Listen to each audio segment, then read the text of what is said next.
tal vez a algunos no les vaya a gustar lo que vamos a decir, pero eh, ¿tú qué piensas, Jair, de ser ausente en redes sociales, pero estar al 100 sin ver el celular en persona? No me cancelen, por favor.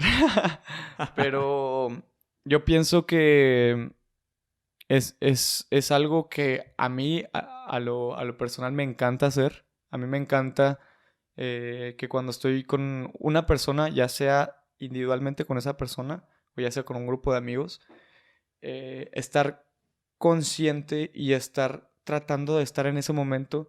Es que digo estar mucho, pero a veces nada más existimos en ese espacio.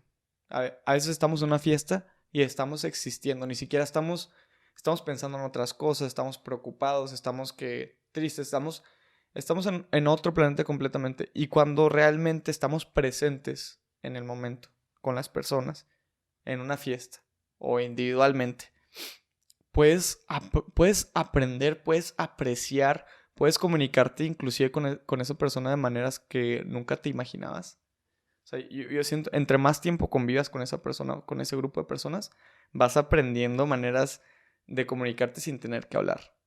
Y es algo que a diferencia de las redes sociales, porque en las redes sociales no gesticulas, en las redes sociales no estás viendo a los ojos a la persona, en las redes sociales no ves, por ejemplo, qué tan rápido o sea, no sé, te das cuenta mucho más fácil de qué personas sí valen la pena eh, para ti o para estar contigo en persona que en una red social, ¿sabes? Es mucho más fácil entender a las personas en físico que en una red social. ¿Por qué? Porque envías un mensaje de texto y cuando lo envías tú lo estás pensando y lo estás interpretando de cierta manera, diciendo de que, mira, el mensaje que quiero dar es este. De que, ¿sabes qué? Nos vemos a las 7, ¿no? Por poner un ejemplo. Sí, mañana nos vemos a las 7. Está bien, nos vemos a las 7. La otra persona que lee el mensaje, bueno, súper bien, esta noche no voy a salir, me voy a dormir temprano, levantar súper bien y a gusto para las 7 de la mañana. Llega esta persona al café, al cine, al restaurante, donde sea que quedaron, a las 7 de la mañana. Oye, ¿dónde estás? Oye, que ya llegué y así, perdón, llegué un poquito tarde. Y la persona dice, ¿cómo? ¿Cómo que llegaste un poquito tarde? De que nuestra cita es a las 7 de la tarde. Son cuestiones como esas que es mucho más.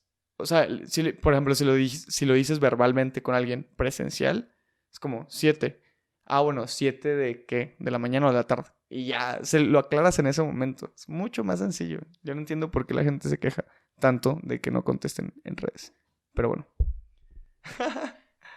Sí, no, yo soy de los tuyos. Aquí pasa otra cosa. Creo que tú y yo, como nosotros estudiamos carreras que son TI, o sea, de tecnologías de información, estamos metidos tanto tiempo en la computadora o en el celular al día que cuando queremos, o sea, que no nos tomamos en serio las redes sociales porque fuera del trabajo que ya hacemos en la computadora o en el celular, ya queremos dejar eso. Entonces, siento yo que es mucho mejor si vas a invertir tiempo con alguien, hacerlo en persona.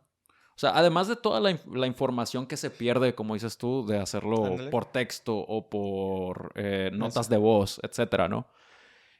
Incluso una llamada. Eh, pero sí, creo que también está bien padre el guardar la conversación para cuando sea en persona. O sea, si algo que te pasó, digo, eso, pero válido todas las formas de comunicación. Hay gente que le encanta comunicarse, Por redes. sí, por redes, digitalmente. Pero personalmente, a mí me molesta cuando la gente me reclama que por qué no le contesté dentro de 5 minutos o dentro de 15 minutos o dentro de una hora. La verdad, yo prefiero tener las conversaciones en persona y sacar todos esos temas de las experiencias que he vivido o las cosas que quiero decir, guardarlas para cuando sea el chal en persona y se pone mucho más padre.